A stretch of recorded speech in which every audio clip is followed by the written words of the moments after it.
दूर करो, दूर करो भाई, दूर करो, दूर करो भाई, दूर करो, हमारी मांगे पूरी करो, हमारी मांगे पूरी करो, वरना कुर्सी वरना कुर्सी खाली करो, वरना कुर्सी खाली करो, हमारी मांगे पूरी करो, हमारी मांगे पूरी करो। बोल मेरे भैया अल्लाह बोल, बोल मेरे भैया अल्लाह बोल।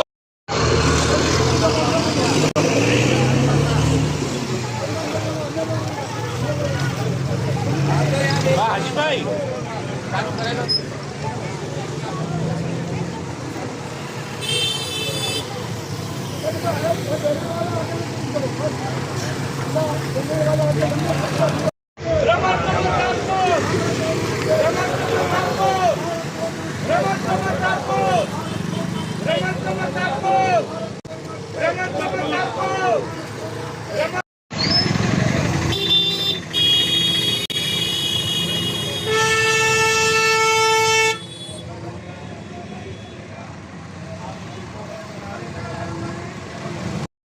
Good morning sir.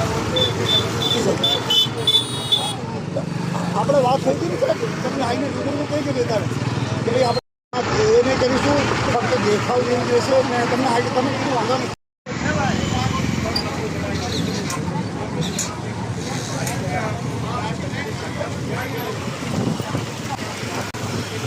सैटेलाइट उधर है। अधिकारी कई कोण આવે ભાઈ?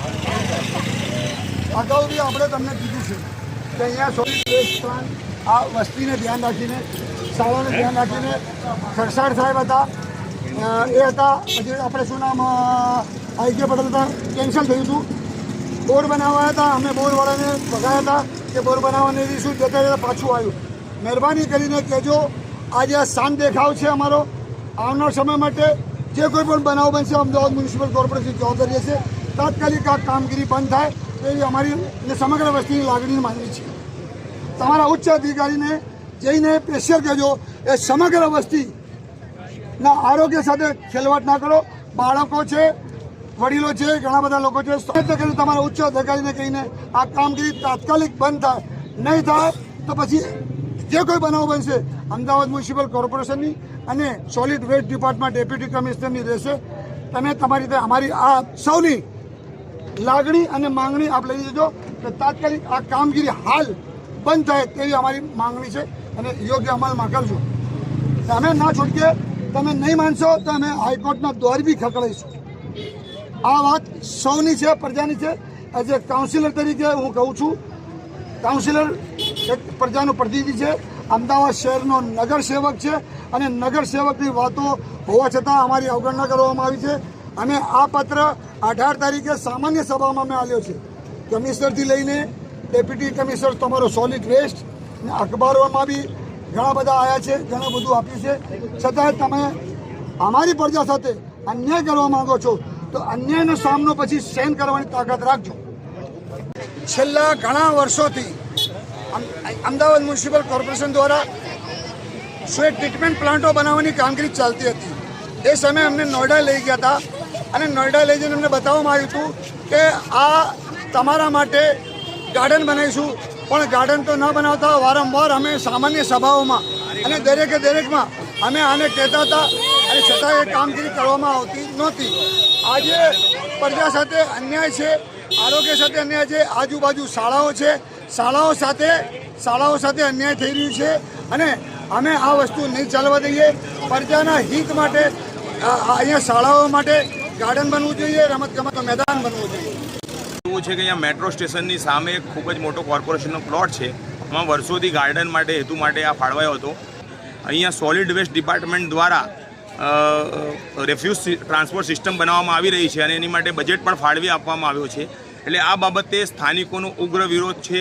લગભગ લાખોની આબાદી અહીંયા રહે છે, બાજુમાં મોટી સ્કૂલ, સરકારી શાળાઓ પણ આવેલી છે। તદ ઉપરાંત આ લોકો આ પ્રકારનું જે કચરાનું અહીંયા જે સિસ્ટમ બનાવી રહ્યા છે એનું સ્થાનિકો દ્વારા ઉગ્ર વિરોધ છે। હાલમાં અહીંયા કોંગ્રેસના કોર્પોરેટર દ્વારા વિરોધ કરવામાં આવી રહ્યો છે। સ્થાનિક આગેવાન તરીકે હું પણ આ વિરોધમાં જોડાયો છું અને આગામી સમયની અંદર અભી ગાંધી ચિંધ્યા માર્ગે કાર્યક્રમ આપી રહ્યા છે. જો આગામી સમયની અંદર આ કામ બંધ કરવામાં નહીં આવે તો કમિશનર સાહેબને અને સોલિડ વેસ્ટ ડિપાર્ટમેન્ટના ચેરમેનને હું કહેવા માગું છું, સાંભળી લેજો કાન ખોલીને, કે મક્તમપુરા એ બોળી બામણીનું ખેતર નથી કે તમે તમારું મન ફાવે તેમ કામ કરી લો. જ્યારે અમારે અહીંયા એક શૌચાલય બનાવવા માટેની જગ્યાની વાત આવે ત્યારે તમારી જોડે જગ્યા નથી હોતી, અને આટલા મોટા કચરાનું અહીંયા રેફ્યુઝ સિસ્ટમ બનાવવા માટે આપ જગ્યા ફાળવો છો, કરોડોનો બજેટ ફાળવો છો. ગાંધી ચિંધ્યા માર્ગે હાલમાં કાર્યક્રમ થઈ રહ્યો છે. જો આગામી સમયમાં અમારી વાત સાંભળવા નહીં આવે તો હજારોની જનતા ભેગા થઈ અને આ તમામ જે દિવાલો અને આપ જે बैरिकेड्स કરવામાં આવે તમામ ઉખાડી ફેંકવામાં આવશે. मेरा नाम शेख मोहम्मद रफ़ीक है और उधर बस्ती में काफ़ी टाइम से हम रहते हैं और इधर का विरोध वारंवार हमारा हाजी भाई उनके साथी के साथ घनी वक्त करा. कमिश्नर साहब को भी रजूआत करिए, मेरे साहब को भी रजूआत करिए कि इधर डंपिंग स्टेशन नहीं बनेगा. उन्होंने खातरी दी है कि इधर डंपिंग स्टेशन नहीं बनेगा, इधर बगीचा बनेगा. उसके बावजूद भी ये लोगों ने डंपिंग स्टेशन चालू करा. उधर घनी सब जात की बस्ती रहती है, इधर स्कूल भी है. स्कूल में कम से कम नहीं तो 18 से 2000 बच्चे भी पढ़ते हो. सबको आरोग्य का खतरा है. हमको सेहत का नुकसान है, आरोग्य का नुकसान है, छोटे छोटे बच्चों का हर एक जात का नुकसान है हमको. क्या डिमांड है भाई इधर हमारा वो बना बगीचा बनावे, पानी का पंपिंग बनावे, पानी का तकलीफ है, पानी बनावे.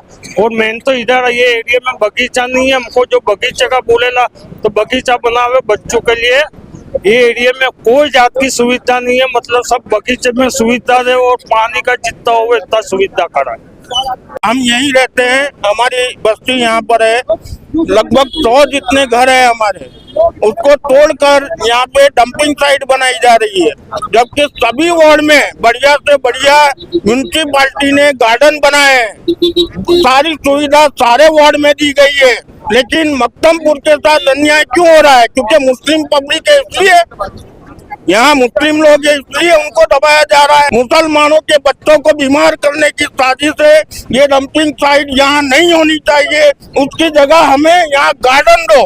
क्योंकि गार्डन की बात की गई थी, यहाँ डंपिंग साइट की बात नहीं की गई थी. और सारे वार्ड में अच्छे से अच्छे गार्डन बनाए गए, स्कूल बनाई गई, सारी सुविधाएं हर वार्ड में दी गई. लेकिन हमें यहाँ कोई सुविधा नहीं दी जा रही.